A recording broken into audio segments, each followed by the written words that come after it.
We grew up, my sister and I have an older sister that's known to many people here, and very smart, a year older than I and myself, and we have a much younger brother. The two of us grew up in a very, very strict, conservative family.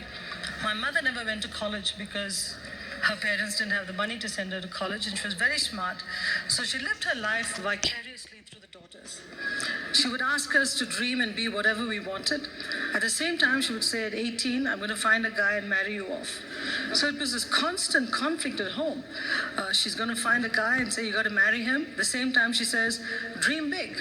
Every night at dinner, we would sit down and we would eat first, and then my mother would sit down to eat, and she would ask the two girls to prepare a speech on, if you were president of the country, what would you do? If you were prime minister of the country, what would you do? At the end of the dinner, we had to give the speech, and she would decide who she's going to vote for.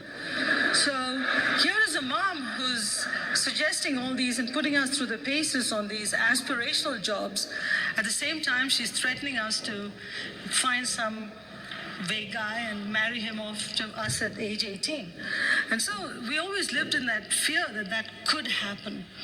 But I think the men in our family, my grandfather and my father, basically put their foot down and said, I don't care if it's girls or boys.